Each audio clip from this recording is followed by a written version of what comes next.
Aliens, once the cornerstone of science fiction, have seen a notable decline in popularity in recent years. The familiar tropes that once captivated audiences now feel overdone, outdated, and have struggled to engage people. Originally, aliens were crafted as reflections of our grandest dreams and our darkest fears. However, the portrayal of aliens in the media has remained largely stagnant. To design an alien capable of engaging contemporary audiences, we must address the following question. What would an alien design specifically for today's society be like? To do this, we must first deconstruct the existing alien tropes. Aliens often arrive abruptly, and their ability to adapt effortlessly to human environments suggests that they exist in a state of apparent perfection, with no need for further evolution.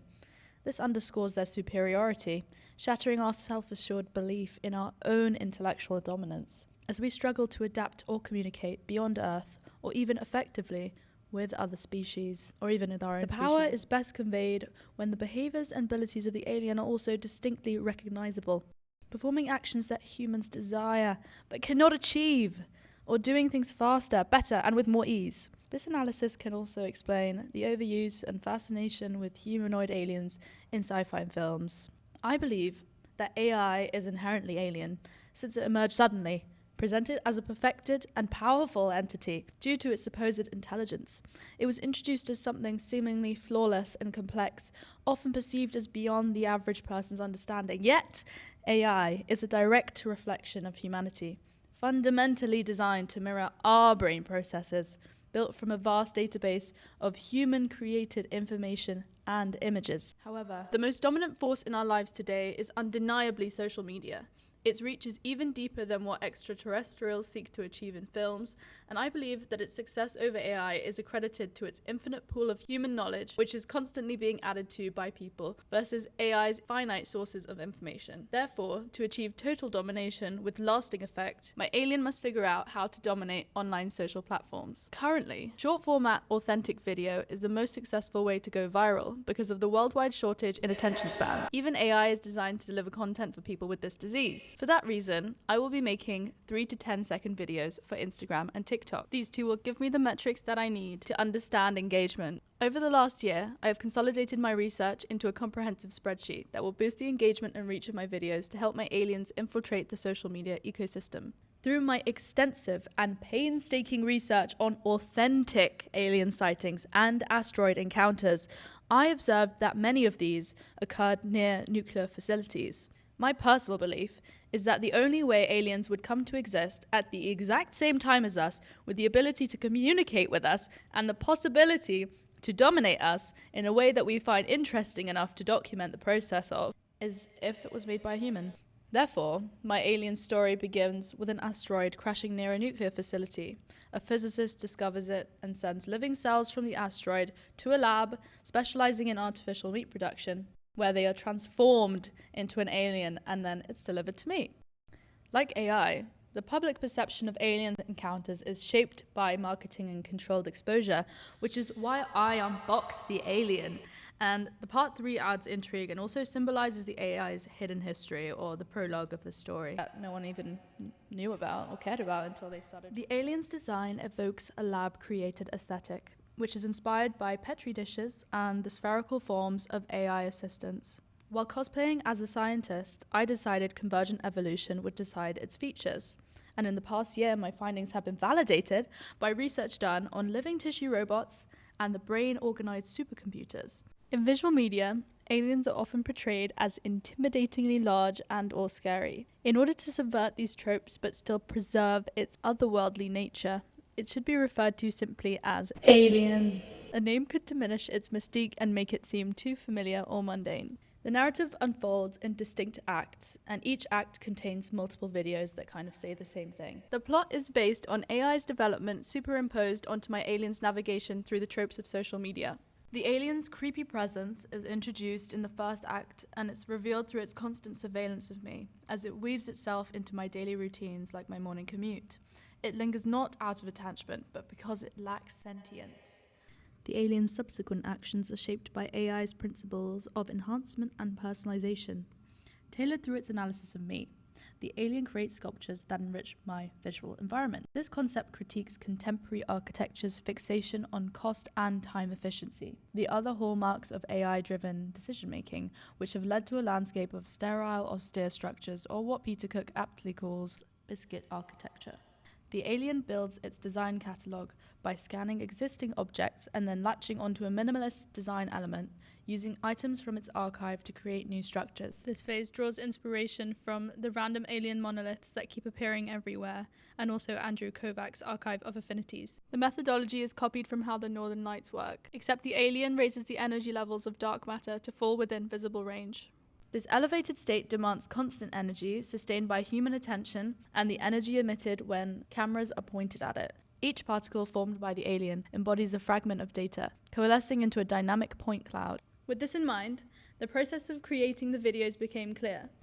I navigated between Polycam, Blender, Touch Designer, Houdini, Cloud Compare, and After Effects, but I'll come on to that later.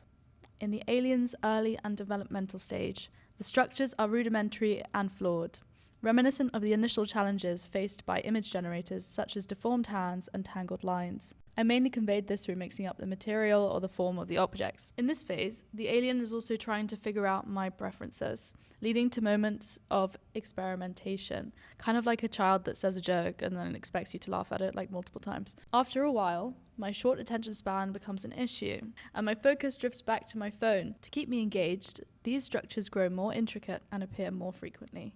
This mirrors social media, where the more shocking a story, the more likely it is to go viral. The alien subsequently suffers from exhaustion. It requires human nurturing to revive it, much like tending to a Tamagotchi. This phase reflects the pitfalls of neglecting AI's data libraries. Without fresh input, it becomes repetitive, like mixing colors until everything turns brown.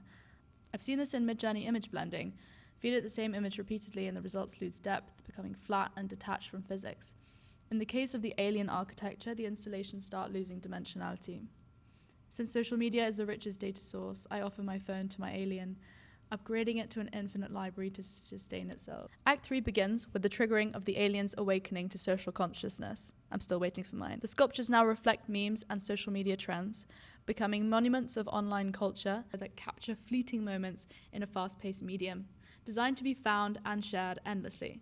This phenomenon, inspired by the impact of Pokemon Go in 2016, is the start of the alien's dominance across social platforms. The loading process is even enhanced to make it more documentable, and is inspired by Midjourney's loading sequences. At the start of this act, the structures are composed of found objects, giving them an abstract appearance inspired by the social media trend of fake posting, where our brains have to manually do the upscale to find the meaning in the sculptures. As time goes on, the objects become less defined and more alien, a transformation driven by hallucinations.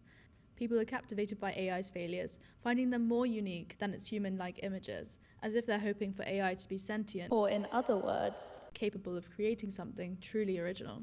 A fundamental difference between social media and AI is that we seek out information from AI while social media feeds us information through personalized algorithms, targeted ads, and commercials.